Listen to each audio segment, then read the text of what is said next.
साहिबजादे हैं अली हैदर गिलानी जो कि रुकने पंजाब असम्बली हैं, वो अरकान कौमी असम्बली के जो है वो ज़मीर ख़रीद रहे थे और नोटों की चमक के ज़रिए अपने वाले साहब के लिए जो है वो वोट हासिल करना चाहते थे।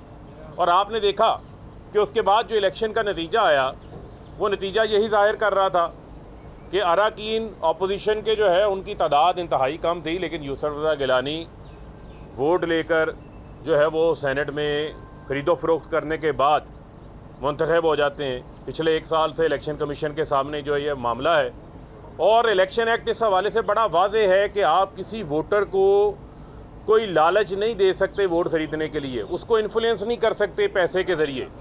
मैं ये समझता हूँ कि अब ये मौका है, इलेक्शन कमीशन के पास ये वक्त आ गया है कि इनको मिसाल बनाएं ताकि इस मुल्क के अंदर जो ख़रीदो फ़रोख्त का बाज़ार है, जो जमहूरियत को इन्होंने एक बाज़ार की लोंडी समझ लिया है कि जिसका मर्ज़ी जो रेट लगाए उसको आप ख़रीद लें, करोड़ों रुपए की चमक से लगा के, मैं समझता हूँ कि ये पाकिस्तान के जमहूरी अमल का दुश्मन है ये लोग। और ये बड़ा अहम मौका है जब सिंध हाउस को नीलाम घर के अंदर तब्दील कर दिया गया है, जब लोगों की ज़मीरों की नीलामी की जा रही है, उनकी बोलियां लगाई जा रही हैं और जितने मिस्टर फ्राडिये हैं वो वहाँ पर जमा होकर बैठे हुए हैं। जो चोरी का लूट खसूट का पैसा है, जो सिंध के हारी की जेब में जाना था, जो सिंध के मज़दूर का पैसा था, जो वहाँ के बच्चों की तालीम पे खर्च होना था, लोगों के इलाज के ऊपर खर्च होना था, जो कराची को बेहतर करने के ऊपर खर्च होना था,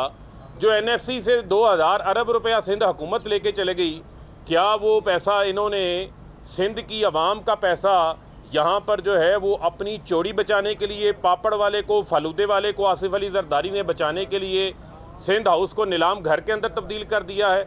ज़मीरों की नीलामी हो रही है और जो वहाँ पर ज़मीर फरोश बैठे हैं उनको ये मैं पैगाम देना चाहता हूँ कि आप करोड़ों रुपए से अपनी ज़मीरों की नीलामी करने के लिए तो सामने आ गए हैं। मुझे आप ये बताएं कि आपकी तो काउंसलर बनने की औकात नहीं थी, पाँव पकड़ के आपने इमरान खान के से, मुझे पता है जिनके कल बड़े चेहरे आ रहे थे, पाँव में बैठे हुए थे, कांपें टांग रही थी, उस वक्त इनको टिकट लेने का इतना शौक़ चढ़ा हुआ था, PTI के वोट के ऊपर मुंतखब होकर आए। मैं चले उन आज़ाद अरकान की बात नहीं करता, उन्होंने तो कहीं ना कहीं जाना होता है, लेकिन जो PTI के वोटों के ऊपर मुंतखब होकर आए हैं उनको ये मैं मैसेज देना चाहता हूँ कि इतने ही तुम्हारे ज़मीर जाग गए हैं, नोटों की चमक तुमने देख के तुम्हारे ज़मीर जाग गए हैं, तुम नीलाम घर के अंदर अपने आप को नीलाम कर रहे हो, ये लोग आपको देख रहे हैं और पाकिस्तान की आवाम बड़े गम गुस्से के अंदर है और लोग ये तमाशा मज़ीद जो है वो नहीं लगने देना चाहते। ये पाकिस्तान के इदारों की भी ज़िम्मेदारी है, इलेक्शन कमीशन की भी ज़िम्मेदारी है, वो इस केस का भी फ़ैसला करें, यूसुफ रज़ा गिलानी का भी। और ये नीलाम घर जहाँ पर मुंतखब अरकान के ज़मीरों की नीलामी होती है और जो इनके ख़रीदार हैं, जो बिकने वाले हैं, इनके ऊपर हमेशा हमेशा के लिए पाबंदियाँ लगनी चाहिए। इनको हमने अपनी जमहूरियत से इस गंद को जो है वो साफ़ करना है और यही वज़ीर आज़म इमरान खान साहब कहते आए। और इमरान खान साहब ना कहते सिंध हाउस में नीलाम घर बना हुआ है, ये चेहरे सामने नहीं आने थे, ये यहाँ हो गए, ये एक्सपोज हो गए। और मैं इनको ये बताना चाहता हूँ कि हमने एब्सोल्युटली नॉट कह के कोई गुनाह नहीं किया, हमने मुल्क की सालमियत के लिए, कौमी गैरत के लिए जो है वो स्टैंड लिया है। ये हैं बूट पालशिए, ये हैं वो लोग जो कि ग़ुलामाना ज़ेन के मालिक हैं, जिनकी जायदादें बाहर पड़ी हुई हैं। इनको ये फ़िक्र है कि इनके असासे ही अपने आकाओं की बात नहीं मानेंगे तो इनके असासे जो है वो जो लूटी हुई दौलत, बड़ी इन्होंने मेहनत से मुल्क का माल लूटा है, चोरी किया है, जिन भगोड़े मुल्क से बाहर बैठे हुए हैं, वो पैसा इनका ज़ब्त हो जाएगा। इस वजह से इनके पेट में जो है वो मरोड़ उठ रहे हैं। लेकिन मैं इनको ये बताना चाहता हूँ कि कप्तान जो है वो डट के मुकाबला करेंगे, किसी किस्म की कोई ब्लैकमेलिंग में नहीं आएंगे, किसी किस्म का कोई कॉम्प्रोमाइज़ जो है वो नहीं करेंगे। और ये भी मैं इनको बताना चाहता हूँ कि आज सब चोर एक तरफ खड़े हैं और इमरान खान साहब तारीख के राइट साइड पे खड़े हैं, सच के साथ खड़े हैं। इमरान खान साहब जो है वो मुल्क के अंदर करप्शन के ख़ात्मे के साथ खड़े हैं और हमने अपने वादे पर आज भी कायम है और इंशाल्लाह अपने वादों को हम पूरा करेंगे। मैं बैरिस्टर मलिका बुखारी साहबा से गुजारिश करूंगा थोड़ी सी ज़रा केस की टेक्निकल तफसीलात पर रोशनी डालें। बिस्मिल्लाहिर्रहमानिर्रहीम। फ़ारूक हबीब की बात को आगे बढ़ाऊंगी।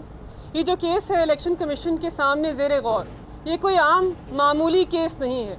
ये केस पाकिस्तान के अंदर तारीख रकम कर रहा है। ये केस उस मावरा आइन चीज़ की निशानदही कर रहा है जिसने पाकिस्तान के जमहूरी निज़ाम को कमज़ोर किया है।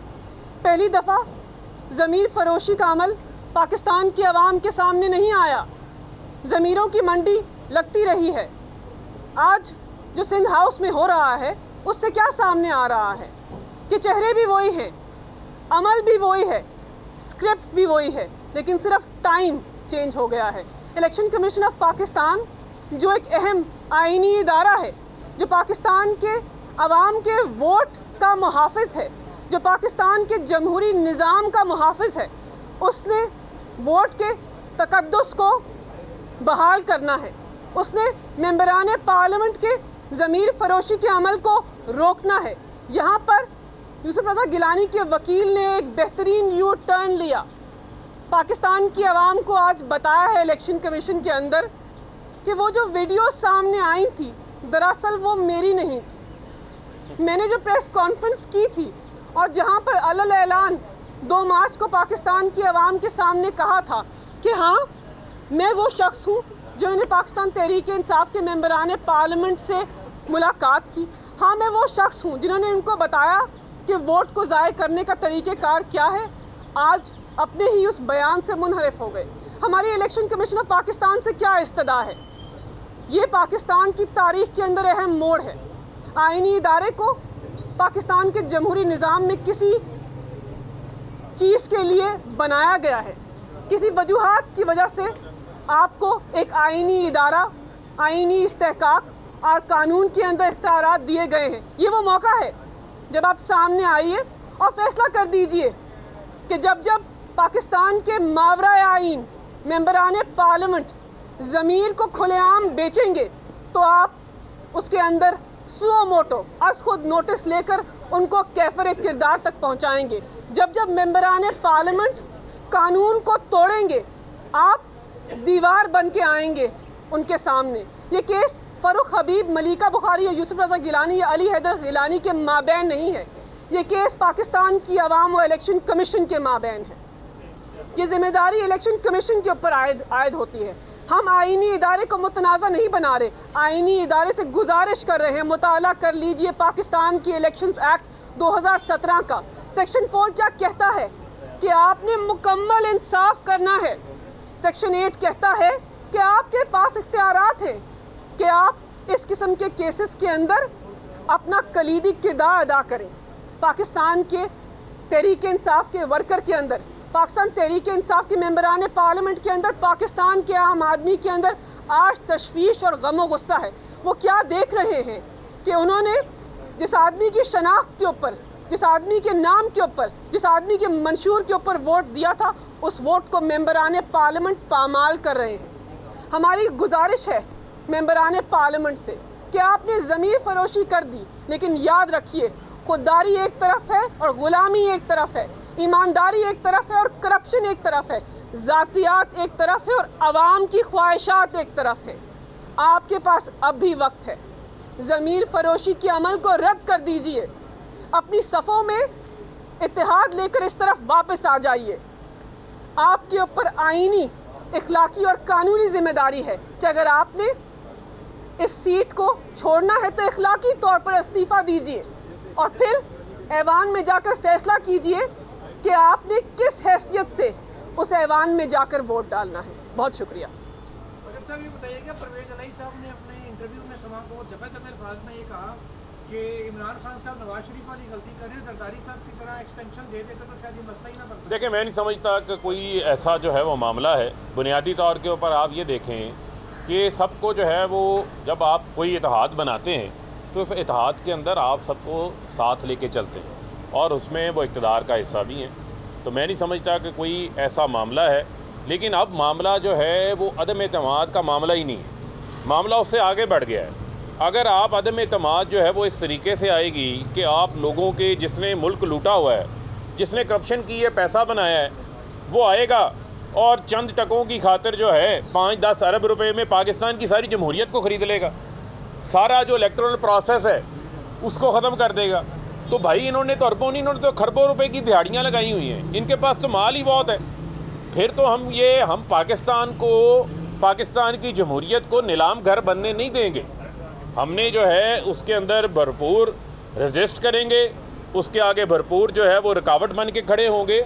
और मैं ये समझता हूँ ये पाकिस्तान के अब तमाम आइनी इदारों की भी ये ज़िम्मेदारी है कि जब ये तमाम चीज़ें खुल के सामने आ गई हैं तो फिर इस तमाशे को जो है वो रोकना सबकी ज़िम्मेदारी बनती है। फारूक हबीब साहब, जो आपके अरकान एक्सपोज हुए हैं सिंध हाउस में, उनके खिलाफ अब कब तक कार्रवाई शुरू कर देखें आर्टिकल देखें बड़ा वाज़ेह है, आर्टिकल 63 है। मुझे बताएं कानून क्यों बनाया जाता है? कानून इस वजह से बनाया जाता है कि कानून का खौफ हो और कोई काम जो है उसका होने से पहले लोगों के अंदर डर हो ताकि लोग उस कानून को ना तोड़ें, उस कानून को उस जुर्म का हिस्सा ना बने। तो लिहाजा मैं समझता हूँ कि जब लोग खुल के ही सामने आ गए और उन्होंने अपनी इंटेंशन का इजहार जो है वो खुल के कर दिया, दूसरी जानिब इतनी ज़मीर जागे हुए हैं तो ये नीलाम घर से बाहर निकलें, जाएँ अवाम में, पता चले लोग इनकी ज़मानतें तैयार करवाने के लिए बैठे हुए हैं, वहाँ से जाके इलेक्शन लड़ लें। ये घोड़े का मैदान है, पता चल जाएगा कि कितनी इनकी जो है वो औकात है। वहाँ जाएं, पता करें जाके क्या हो रहा है। लोग जो हैं वो भरपूर गमो गुस्से के साथ जो है वो भरे बैठे हैं। बहुत शुक्रिया।